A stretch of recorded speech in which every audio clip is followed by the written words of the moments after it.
వేళలో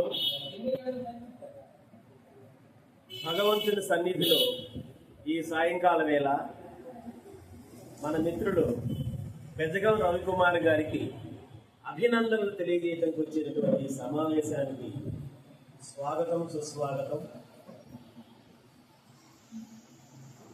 బెజగం రవికుమార్ గారిని అభినందించాలి అనేటువంటి ఈ సత్సంకల్పంతో ఏర్పాటు చేసిన ఈ కార్యక్రమానికి పట్టణంలోనూ పరిసర ప్రాంతంలోనూ ఎవరి పేరు చెబితే ఒక మంచి అడ్వకేట్ అని పేరు ప్రతిష్టలు కలిగింది. అదేవిధంగా మనలాంటి కళాకారులకు ఆత్మీయంగా గుండెల్లో ఉండేటువంటి మహనీయుడు గురువు గారు వెన్నమనేని పాములయ్య గారు నిరంతరం కళలను ప్రోత్సహించాలి, సమాజ రుగ్మతలను రూపుమాపాలంటే కళలే ఆయుధం, కళలే మెడిసిన్ అని హృదయపూర్వకంగా నమ్మి ఏ మనిషిలో ఎవరిలో ఏ కొద్దిపాటి కళలున్నా దాన్ని బయటికి తీసి ఆవిష్కరించి సమాజ శ్రేయస్సుకు వినియోగించుకోవాలి. అలా వినియోగించుకోవడంలో ఒక రచయితగా, దర్శకుడిగా, పునర్నిర్ణేతగా, అన్నిటికీ మించి ఒక మానవతావాదిగా ఉన్నటువంటి ఒక టీచర్ బిడ్డ మా గురువు గారు పెన్నమనేని పాములయ్య గారు. ఆయన ఈరోజు ఈ సభకు అధ్యక్షుడు వహించవలసిందిగా వారిని హృదయపూర్వకంగా ఆహ్వానిస్తూ ఉన్నాము. ఈ సభకు అధ్యక్షత వహించవలసిందిగా ఆహ్వానిస్తూ ఉన్నాము. ఇక గురువు గారి గురించి ఇలా మాట్లాడుకోబోతుంటే ఆనందంగా ఉంటుంది. చాలా సంతోషం గురువు గారు ఈ సభకు అధ్యక్ష వహించడం. తర్వాత ఉపాధ్యాయ ఆనిమత్యం, ఉపాధ్యాయులు ఒకటిగా ఉపాధ్యాయ సమస్యలు పరిష్కరించడంలో ఒక అద్భుతమైన యూనియన్కి సీనియర్ లీడర్గా పనిచేసి ఉపాధ్యాయుల శక్తి సామర్థ్యాలు సమాజాభివృద్ధికి ఉపయోగపడాలంటే ముందు ఉపాధ్యాయుని యొక్క సమస్యలు నెరవేర్చాలి, ఉపాధ్యాయుడు ఫ్రీగా ఉండాలి, ఉపాధ్యాయుడు సంసిద్ధతగా ఉండాలంటే సమాజం కానీ ఉపాధ్యాయుడికి అలాంటి అవకాశాలు కల్పిస్తేనే ఆయన మనస్ఫూర్తిగా పాఠాలు చెప్పి తన జ్ఞాన సంపదలను బిడ్డలకు అందించగలుగుతాడు. ఒక అద్భుతమైన యూటీఎఫ్ సంస్థలో పనిచేస్తూ చిన్న స్థాయి నుంచి ఎదిగి రాష్ట్ర స్థాయికి ఎదిగి ఉపాధ్యాయ సమస్యలు పరిష్కరించడంలో ముందున్నటువంటి కోటగిరి, పేరులోనే కోటగిరి పొదులూరయ్య గారు ఈనాటి ముఖ్య అతిథిగా ఈ సభకు బెజగం రవికుమార్ అభినందన సభకు రావడం చాలా సంతోషంగా ఉంది. వీరి భావాలు ఒకటే, ఇరువురు సమాజ శ్రేయస్సుని మంచిగా కోరుకున్నటువంటి మూర్తులే. వీరు ఆత్మీయ అతిథిగా మరొక ఆత్మీయ అతిథి శ్రీ కెఎస్ఎస్ ప్రసాద్ గారు. ఎవరైతే గ్రంథాలు చదువుతారో, ఎవరైతే నిత్యం పాఠకులుగా ఉంటారో కెఎస్ఎస్ ప్రసాద్ గారు లైబ్రేరియన్ ఫ్రమ్ రాజుపాలెం. గ్రంథాలు మనిషి జీవితాన్ని మారుస్తాయి. ఈ మధ్యకాలంలో టెన్త్ తప్పి ఇంటర్ తప్పినటువంటి ఒక యువకుడు పుస్తక పఠనం ద్వారా అబ్దుల్ కలాం గారి పుస్తకాన్ని చదివి ప్రేరణతో తాను మోటివేట్ చేసుకుని ఒక జర్నీ చేసి కేవలం లైబ్రరీలో గడుపుతూ ఐపీఎస్ కొట్టాడంటే కేవలం లైబ్రరీ గ్రంథాలయాలు దేశ సంపదకు జ్ఞానానికి నిలయాలు కాబట్టి పుస్తక సంపదను అలా మంచి వృత్తిలో ఉన్నటువంటి కెఎస్ఎస్ ప్రసాద్ గారు లైబ్రరీని ఈరోజు వారు ఆత్మీయ అతిథిగా బెజగం రవికుమార్ గారి యొక్క అభినందన సభకు రావడం అనేది చాలా ముదావహం. ఇప్పుడు సభ త్రిమూర్తులతో నిండుగా గురువు గారు పెన్నమనేని పాములయ్య, పోతులూరయ్య గారు, ప్రసాద్ గారు ఈ కార్యక్రమానికి రావడం త్రిమూర్తులాగా చాలా ఆనందంగా ఉంది. మరి ఈ కార్యక్రమాన్ని గురుగారు అయినటువంటి పెన్నమనేని పాములయ్య గారు భుజస్కంధాలపై ఇస్తూ అధ్యక్షులుగా బెజగం రవికుమార్ గారిని అభినందించి ఈ విషయాన్ని చక్కగా నడిపించవలసిన ఈ సభా కార్యక్రమాన్ని నిర్వహించవలసిందిగా వారిని హృదయపూర్వకంగా ఆహ్వానిస్తూ నాకు ఈ అవకాశం ఇచ్చినటువంటి ఆహ్వాన కమిటీ అధ్యక్షులు పాడుమాల దావీద్ గారికి కృతజ్ఞతలు తెలియజేసుకుంటూ సెలవు తీసుకుంటున్నాను. మీ అందరికీ కూడా అభినందనలు. ముఖ్యంగా స్వాగతాంజలి ఘటించి మమ్మల్ని వేదిక మీద పిలిచిన సాంబశివరావు గారికి, అప్రోచ్ గారికి, అలాగే ముఖ్య అతిథి గారు అయినటువంటి శ్రీ మోదులరాయ్ గారు, టీచర్ గారు, యూటీఎఫ్ నాయకులు, అలాగే గ్రంథాలయ సంస్థ ఇచ్చేగినటువంటి శ్రీ ప్రసాద్ గారు మరియు 50 మంది ఇక్కడికి వచ్చి ఇచ్చేసినటువంటి కళాకారులు అందరికీ ప్రత్యేకమైనటువంటి ధన్యవాదాలు, అభినందనలు తెలియజేసుకుంటూ ఈరోజు 50 అవార్డుల పంట గజల రవికుమార్ గారు ఏర్పాటు చేసినటువంటి ఈ శుభ సందర్భంలో ఆయన నట విశ్వరూపానికి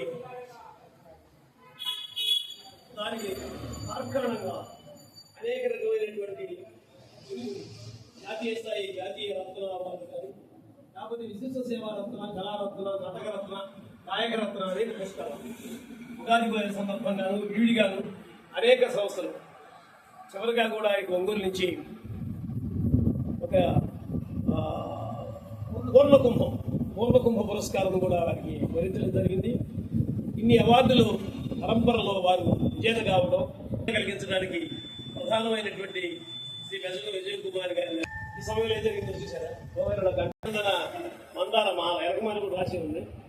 ఈ జాతీయ రత్నాలను మనం సమయంగా మనం పురస్కరించుకుని మనం ఆయన అభినందిస్తూ ఆయన సత్కరించుకుంటూ వారి యొక్క స్ఫూర్తివంతమైనటువంటి ఈ అవార్డుల పరంపరలో అనేక మంది యువ కళాకారులకి స్ఫూర్తిదాయకంగా ఉంటారని చెప్పేసి మీరందరూ కూడా ఈ సందర్భాన్ని పురస్కరించుకుని వారిని వారి యొక్క అభీష్టం మేరకు ఏర్పాటు చేసిన ఈ కార్యక్రమంలో ఒక్కలుగా మీరు మాట్లాడాలనుకున్నంత కూడా అభినందనపూర్వకమైనటువంటి ఈ సందర్భాన్ని మీరు వినియోగించుకుంటారని చెప్పేసి సభాధ్యక్షుడిగా నేను కోరుకుంటూ మొదటగా వేదిక మీద ఉన్నటువంటి శ్రీ కేంద్ర గారి తర్వాత మాట్లాడతాను. వేదిక మీద శ్రీ ప్రసాద్ గారిని మాట్లాడవలసిందిగా. నమస్కారం.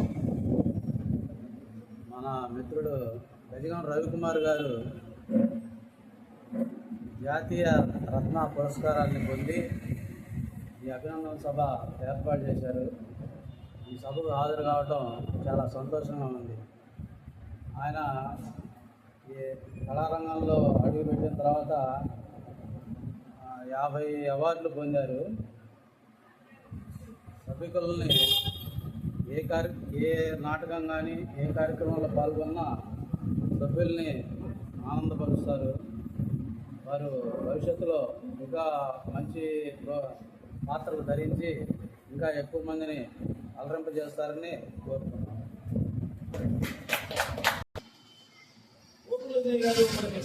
ఆ సమయంలో ఆయన మనం గుర్తించిన అందరూ గుర్తించిన తర్వాత మీరు గుర్తించారనేటువంటి అపవాదు మన మీద లేదు.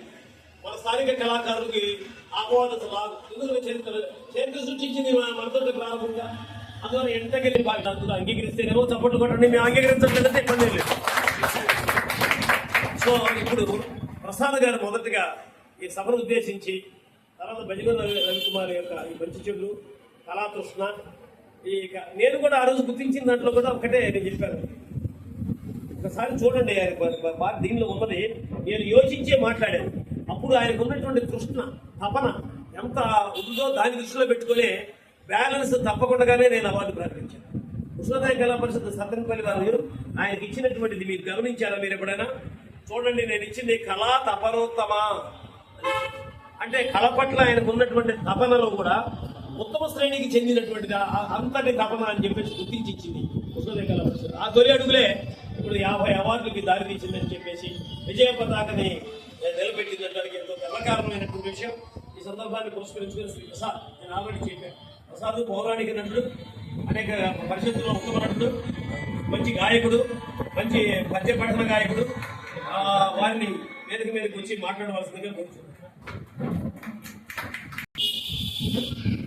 ఈరోజు 50 అవార్డు తీసుకున్న మా మిత్రుడు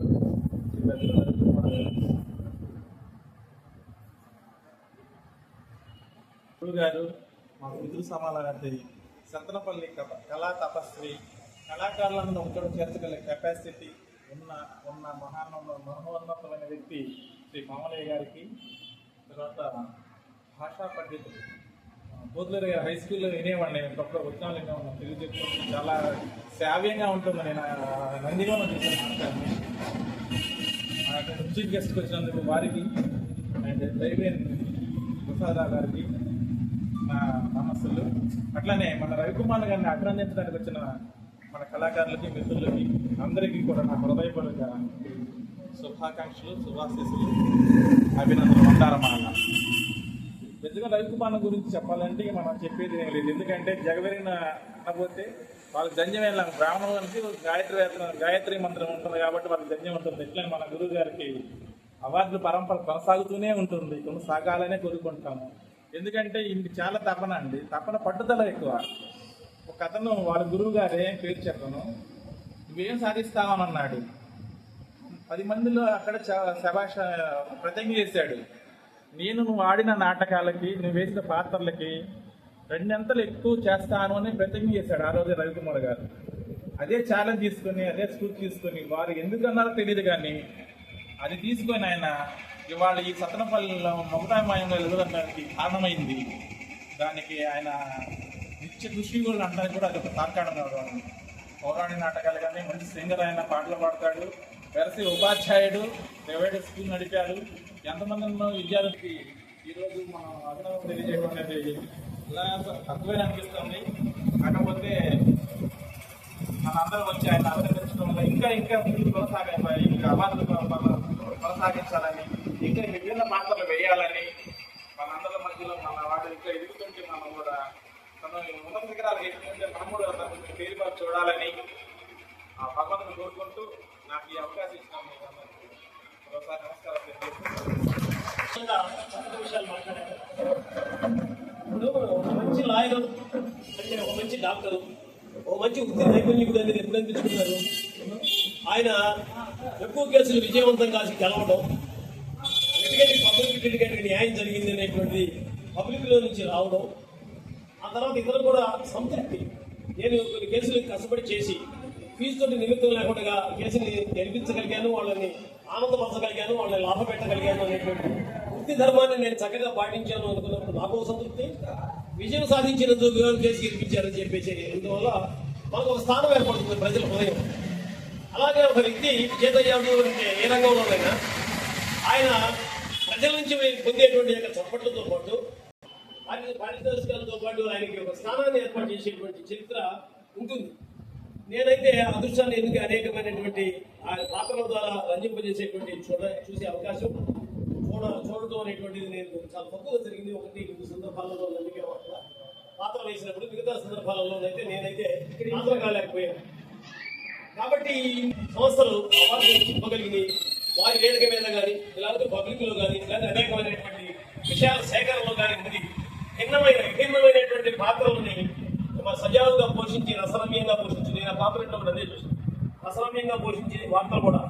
అందువల్ల ఈ నేపథ్యంలో కొందరి దృష్టిని ఆకర్షించడంతో పాటు వారి ఆ చారిత్రకమైనటువంటి విషయాలని వారు కైకొని అవార్డులని ప్రకటించి వారి సంస్థకి, మన ఊరికి ఎనలేనటువంటి కీర్తిని ఇవ్వడానికి ఆస్కారం పొందినటువంటి అందరినీ కూడా ఆ కళా సంస్థల యొక్క బాధ్యులందరికీ కూడా అభినందనలు, గౌరవాన్ని తెలియజేసుకుంటూ వారికి తదుపరి ఇందాక స్వాగతం కలిగినప్పటికీ కూడా శ్రీ సాంబశివరావు గారు సమర్థులు, అనేక విషయాల పట్ల అవగాహన కలిగిన వాడు, నంది అవార్డుకు పోయినటువంటి యొక్క అలాంటి కళా సంస్థల్లో ఆయన పాల్గొని అనేక పాత్రలు పోషించి అనుభవం గడించినటువంటి 3 పోస్ట్ గ్రాడ్యుయేషన్ డిగ్రీలు కలిగిన శిష్యుడు సాంబశివరావు గారు వక్తగా మాట్లాడతారు.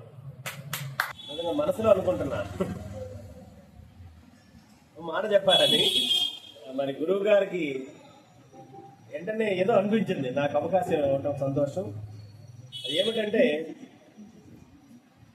ఇప్పుడు ఎవరి వంతు వాళ్ళు సమాజంలో అన్ని సమస్యలను తీర్చడం అంటే కష్టం, అంత కష్టం, అందరికీ తెలిసిన విషయం. కానీ సమాజంలో ఉన్నటువంటి ఆ రుగ్మతలను రూపుమావటానికి ఒక ఉషోదయ కళా పరిషత్తు అనేటువంటి సంస్థను స్థాపించి ఎన్నో వీధి నాటకాలను, అంటే వాస్తవంగా డయాస్ కట్టి చాలా ఖర్చుతో కూడిన పని, శ్రమతో కూడిన పని, లెబరస్ పని. కానీ అనేక వీధి నాటకాలను ఆడించి కళాకారులను సమీకరించి ఇతర రాష్ట్రాల నుంచి కూడా తీసుకొచ్చి మంచి మంచి సందేశాత్మక విషయాలను కళాత్మకంగా వీధిలోకి, ప్రజల్లోకి, పబ్లిక్లోకి తీసుకురావటం అంటే అది గొప్ప సాహసం, అది గొప్ప ప్రయోగం కూడా. అలాంటి మనసులో ఉంటేనే అది వచ్చేస్తుంది. అప్పటికప్పుడుగా జరగదు. ఏదో ఒక ఫైన్ మూమెంట్లో పడుకొని నేనేం చేస్తున్నాను సమాజానికి, ఒక అడ్వకేట్గా నేను, ఒక ఉపాధ్యాయ కుమారుడుగా నేనున్నాను, ఒక సమాజాన్ని ఏదో ఏదో చేయాలని తపన కలిగినప్పుడు ఏం చేయాలి ఆయన మనసే అడుగుతుంది. లేనప్పుడు అట్లా ఆత్మల నుంచి, మన మనసులో నుంచి వచ్చినటువంటి భావజాలమే ఈరోజు గురువు గారు సత్తెనపల్లిలో ఒక అద్భుతమైనటువంటి వ్యక్తిగా మరి రూపొందారంటే దానికి కారణం అదే. ఎలా అంటే ఆయన బాగా కృష్ణ ఉంది. గజగా రవికుమార్ గారికి బాగా చేయాలి, పౌరాణిక పాత్రలన్నా అన్ని కూడా చాలా ఇష్టం ఆయనకి. ఆ గ్రంథాలు రామాయణ, మహాభారతం ఇవన్నీ కూడా భగవద్గీత ఇష్టం కాబట్టి అందులో అన్ని పాత్రలు ఆయన చేయాలి, అనుసరించాలి. ఆయనకి తగ్గ కృషి ఆయన చేస్తూనే. గురువు గారు భవిష్యత్తు ముందు, ఎందుకంటే దేవుడు అను, మేము దేవుడు అనుకుంటాం, కానీ పావని గారు దేవుడు ఏం కాదు, మనిషే. అది ఉత్తమ మనిషి. చూడు, ఆ రోజు తొలి అవార్డు కళా తపనోత్తమ అనేటువంటి అంటే తపన చాలా ముఖ్యం. ఇక్కడ మన కోతులూరయ్య గారు ఉన్నారు. ఎలా అంటే ఒక అద్భుతమైన ఎక్స్పీరియన్స్డ్ బ్రహ్మాండంగా పాఠాలు చెప్పగలిగిన టీచర్ ఒక ఆయన అయితే, నేను చెప్పాలని ఉత్సాహంతో ఉర్రుతలుగుతూ ముందు క్లాస్కి నేను అవుతాను సార్, నాకేమైనా క్లాస్ అని. వీళ్ళిద్దరు ఎవరు ముఖ్యమా అంటే ఆ ఉత్సుకతో ఉన్నటువంటి ఆ కుర్రవాడే ముఖ్యం. ఎందుకని ఉత్సాహం ఉంది. అలాంటి ఉత్సాహవంతమైనటువంటి ఉపాధ్యాయుడు తరగతి గదులకు వెళ్తే మంచి మంచి విషయాలు సాధిస్తాడు. పిల్లల్లో మంచి మంచి ఆలోచనలు రేకెత్తిస్తాడు. ఉన్నటువంటి మిత్రుడు తమ్ముడు ప్రతిగుడుకు సత్యనారాయణ రాజు గారు ఉన్నారు. ఆయన బేసికల్ గా గణిత ఉపాధ్యాయుడు. సంగీతం అంటే ఇష్టం పల్లెటూరులో కాబట్టి సీనియర్ ఆర్టిస్టులు నాటకాలు చూస్తుంటాడు. ఆయన ప్రేరణ ఉంది. తాను ఇక్కడ పిహెచ్డీ చేయాలి, తెలుగులో పిహెచ్డీ చేయాలనుకున్నప్పుడు ఆయన గణితం ఉంది, ఫిజిక్స్ ఉంది, అవన్నీ ఉండగా మాతృభాషలోనే తెలుగులో పిహెచ్డీ చేయాలనుకున్నారు. అందున ఆయనకి ఏ టాపిక్ కావాలి, ఏ టాపిక్ అని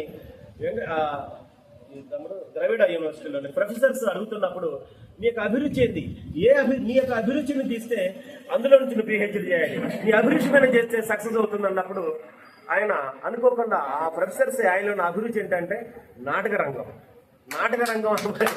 చేసి ఆయనకి అది రీసెర్చ్ ఒక టాపిక్ ఉంటుంది పిహెచ్డీ చేయాలంటే.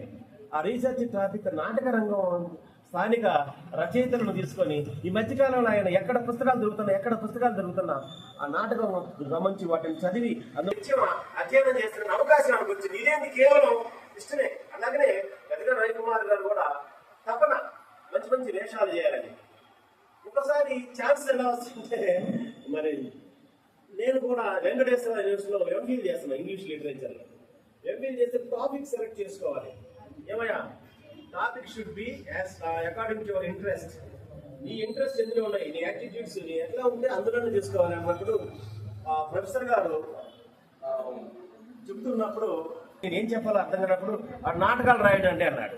What you call who gentlemen, what you call ఏమన్నా అంటే నాటకాలు రాడు సార్.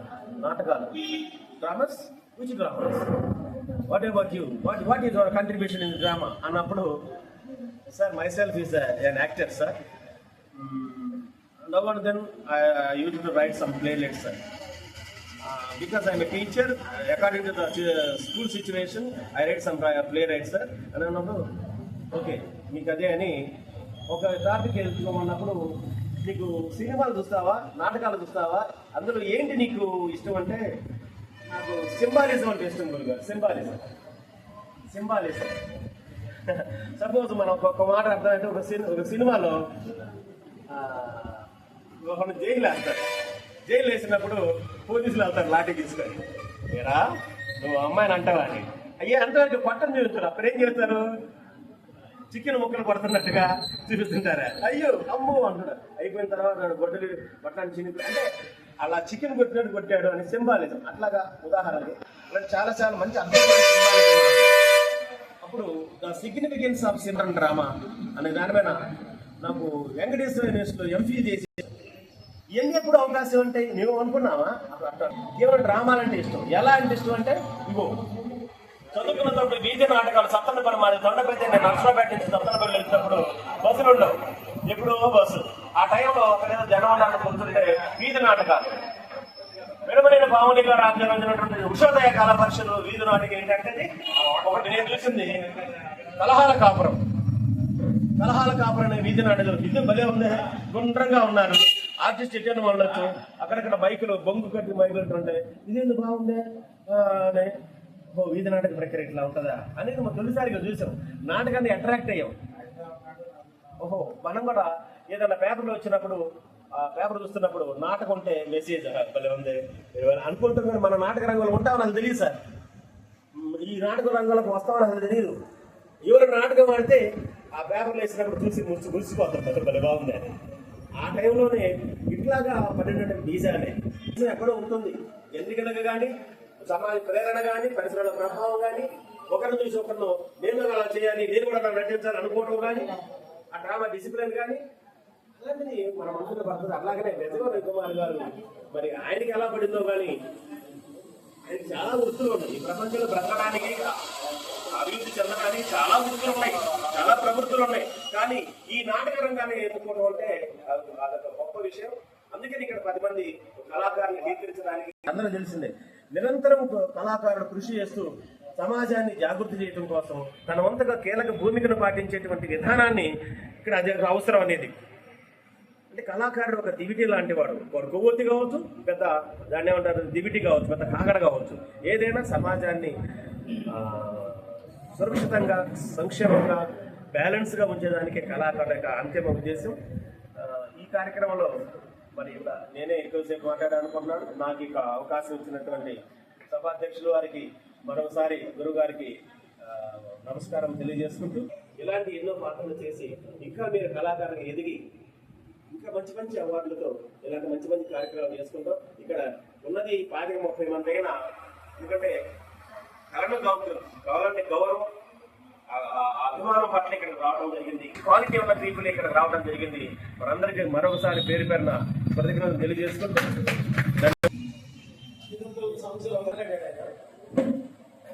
మా ఉషోదయ కళా పరిషత్ ప్రొడక్షన్లో 2 నాటికల్లో సింబాలిజంగా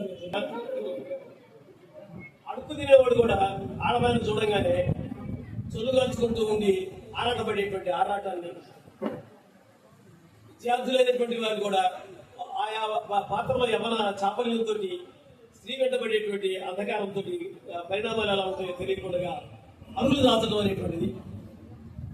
ఆ తర్వాత వీళ్ళు పుట్టనక్కలాగా వయసుతో నిమిత్తం లేకుండా వృద్ధులు అనేటువంటి వారు చిన్న పిల్ల అనేటువంటి దాంట్లో నిమిత్తం లేకుండా టీచింగ్ చేసి విజయవాడ బస్ స్టాండ్ లోనే అయినప్పటికీ కూడా ఏ ప్రాంతమైనా సరే అపరాత్రి అర్ధరాత్రి లేదా పగలు రాత్రి తేడా లేకుండా ఆ పద్ధతిలో టీచింగ్ చేసేటువంటి దానికి వయసు నిమిత్తం లేకుండా, టైంతో నిమిత్తం లేకుండా, ప్లేస్తో నిమిత్తం లేకుండా చేసేటువంటి ఈ సింబాలిక్ గా మొదట వచ్చింది కాబట్టి తొక్కుని వాడు వేస్తారు. అప్పుడు చూస్తుంది అదొక సింబాలిజం. అంటే ఏంటి, స్త్రీని ఎంత నాగరికంగా చిత్రీకరించడానికి ప్రయత్నం చేసింది సమాజం. స్త్రీని దిగజార్చే పద్ధతిలో గౌరవించాల్సిన స్త్రీని ఎంత అగౌరవప్రదంగా చేసినటువంటి దిగజారిపోయినటువంటి విలువలు ఏ రకంగా ఉండే సమాజంలో ఉన్న కళ్ళ కట్టినట్టుగా చూపించడానికి గురించి మొత్తం ఎసెన్స్ ని అది వాడు సింబాలిజం ఉంటుంది. అట్లాగే బోగస్ లో కూడా అంతే. బోగస్ లో మోసం చేసి డబ్బు సంపాదించడం, మోసం చేసి ప్రజల్ని ఆకట్టుకొని చేసి సంపాదించి జీవనయానం గడిపేదానికి మొదటిగా ఒకడు వృత్తి కోసం బతుకుదెరువు కోసం చూపిస్తే ఒకడు కోట్ల సంపాదన కోసం సమాజాన్ని వృద్ధి చేయడానికి మోసం చేయడానికి కనపడుతుందని బోగస్ అనే దాంట్లో మొదట గారడీ విద్యను చూపించాడు. ఈ గారడీ వాడు ఏం చేస్తాడు, గారడీ వాడు బతుకుదెరువు కోసం గారడీ విద్యను ప్రదర్శించాడు. వాడి పొట్ట కోసం పిల్లగాడి పిల్లలు భార్య అతను కోట్ల కోసం చేశాడు. కానీ ఈ సమాజంలో అన్ని ఉండి కూడా ఇతరులను మోసం చేసి స్వార్థం కోసం పనిచేసేటువంటి దాన్ని ఎత్తుకునేదాన్ని దట్ ఈస్ బోగస్. దానికి కూడా సింబాలిక్ గా చూపించాలి. అది మరి అందులో మనకి సీట్ రావడం ఇప్పుడు చదువుతూ వేదిక చదువుతున్నారో నాకు తెలుసు.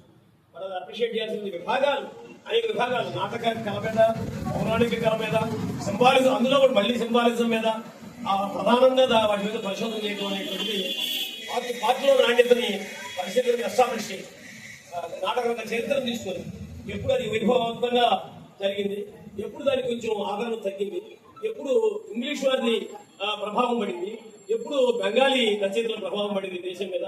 తెలుగు నాటక రంగానికి 150 ఏళ్ళు వచ్చినటువంటి ఈ సందర్భంగా తెలుగు నాటక రంగం యొక్క ప్రకృతి ఏ రకంగా ఉన్నటువంటిది విషయాలన్నింటినీ దృష్టిలో పెట్టుకొని పరిశోధన చేస్తాం అనేది చాలా గొప్ప విషయం.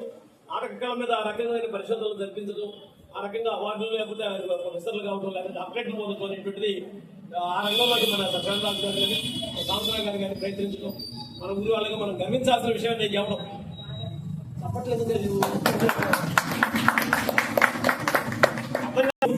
ఈ సందర్భాన్ని పురస్కరించుకొని మాట్లాడడానికి ఉత్సాహం ఎవరైనా వ్యక్తి సత్యనారాయణ మీరు వచ్చి మాట్లాడారు.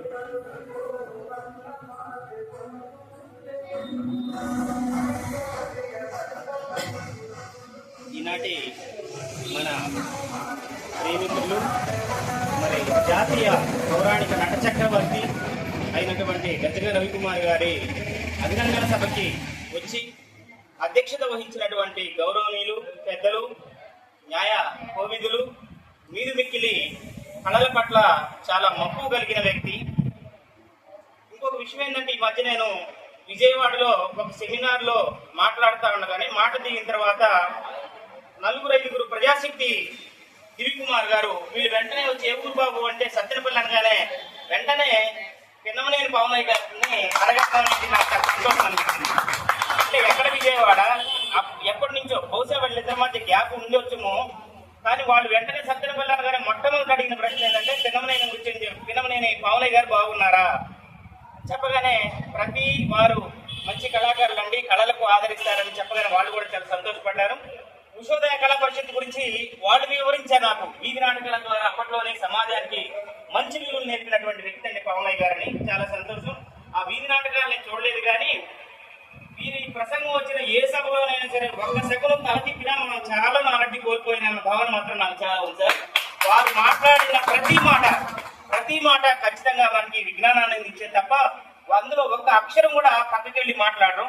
నిజంగా వారి ప్రసంగం ఉన్నంతసేపు అసలు మొత్తం చప్పట్లే కొట్టాలి, కాకపోతే ఆ చప్పట్ల సమయంలో ప్రజలకు వినపడదనే తప్ప అద్భుతమైనటువంటి వ్యక్తి.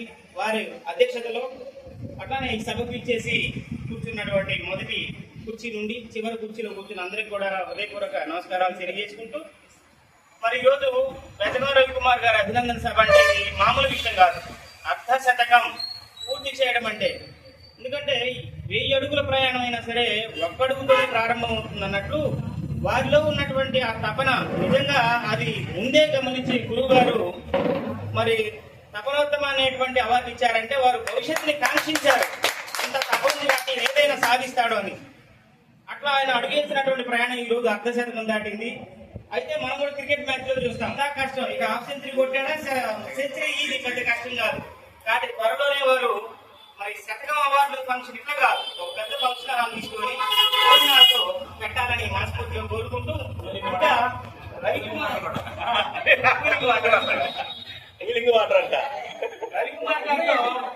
నటించే అవకాశం నాకు కూడా కలిగింది సార్. శ్రీకృష్ణ రాజధానంలో మన బుడగల కళా పరిషత్తులో వారు శ్రీకృష్ణుడిగా, నేను దుర్యోధనుడిగా, అనే అర్జునుడిగా నటించే అవకాశం కలిగింది. ఇంకోటి నాకు రవికుమార్ గారిలో నచ్చేది ఏంటంటే, అంటే నేను చదువుకున్న వాడిగా ఆయన దగ్గర నుంచి మోటివేషన్ పొందుతాను. ఇది నాకు రాదు అని నేను వదిలేసిన సందర్భాలు చాలా ఉన్నాయి. కానీ మాస్టర్ మీకెందుకు మీరు చేయండి సార్, నేను దానికి సూట్ అవుతాను అవునంటే సూట్ అవుతారు కాదు, మీకెందుకు మీరు ఖచ్చితంగా సక్సెస్ అవుతారు. ప్రతి విషయం ఎక్కడా నెగిటివ్ మాట్లాడండి. ఆ పాత్ర నేను సరిపోలే ఉంటాయి కాదండి, మీరు వేషం వేస్తే ఖచ్చితంగా సరిపోతారు. అవసరమైతే మీకు నేను ట్రైనింగ్ ఇస్తానని చెప్పేసి నేను ఎన్నోసార్లు గుడికి వచ్చి ఆయన చేత 2-3 పద్యాలు కూడా చెప్పించుకున్న దాఖలాలు ఉన్నాయి. సో ఎక్కడ ఆయనలో నెగిటివ్ లేదు, ఏదైనా సరే ముందుకెళ్ళిపోవడమే తప్ప. ఆయన చూసి నాకు శ్రీశ్రీ కవిత కూడా వస్తుంది. నెత్తురుంది, సత్తు ఉంది, దేహం ఉంది, ప్రాణం ఉంది, ఇంతకన్నా సైన్యమేదిరా, కళ్ళ ముందు చీకటుంటే కలత దేనికి, మినుగురంత వెలుగు చాలు నడవడానికన్నా శ్రీశ్రీ వాక్యాన్ని ఆయన కరెక్ట్గా నా అభిప్రాయం. ప్రేక్షకులు గౌరవిస్తారా లేకపోతే చప్పట్లు కొడతారు, ఇవన్నీ అనవసరం. మనం ఆ పాత్రకి న్యాయం చేయాలి. ఆ పాత్ర ధరిస్తే కొంతమంది యువకులు కూడా అందులోకి వస్తారు అనేటువంటి వారి ఆకాంక్ష మాత్రం అద్భుతమని భావిస్తూ, మరి ఇటువంటి మంచి సభలో నాకు మాట్లాడే అవకాశం ఇచ్చినటువంటి అధ్యక్షుల వారికి, గురువు గారికి నమస్కారాలు తెలియజేసుకుంటూ ధన్యవాదాలు. మీరు ఇటువంటి అవార్డులు శతాధికంగా సాధించి మరలా మా అందరిది ఇక్కడ మంచి కళ్యాణ మండపంలో మా కోరిక అవుతుంది తీరుస్తారు, త్వరలోనే తీరుస్తారని కోరుకుంటూ అందరికీ ధన్యవాదాలు. శ్రీ రాజు గారు ధన్యవాదాలు. శ్రీ రాజు గారు మాట్లాడిన దాంట్లో ఒక విషయం కొంచెం భవిష్యత్తులో ఆయన చెప్పేశారు.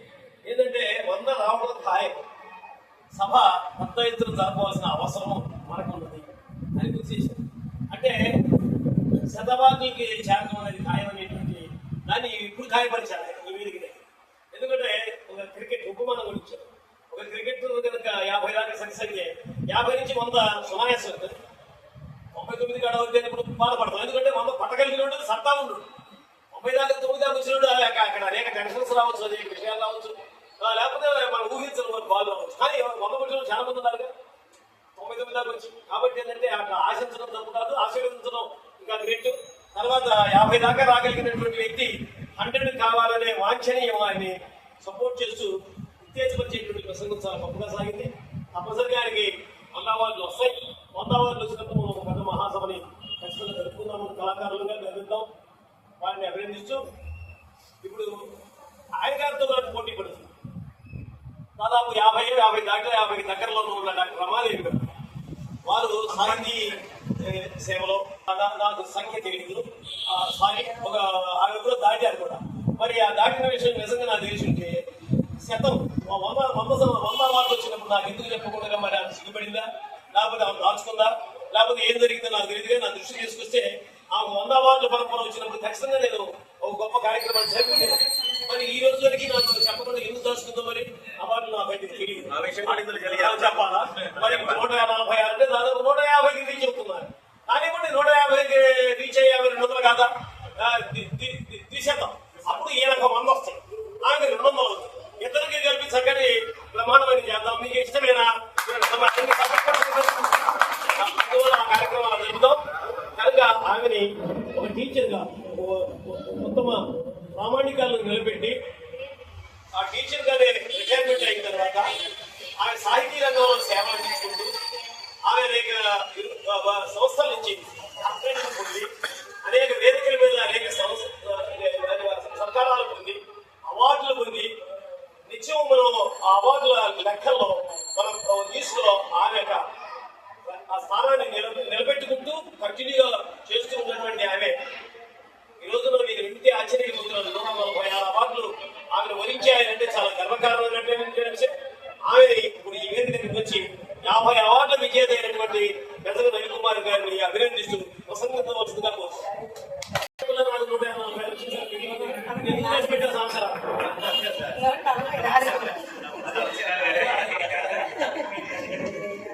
చూడండి, సభలో చేసిన నేను 146 అన్నాను, కోపం వచ్చింది. 144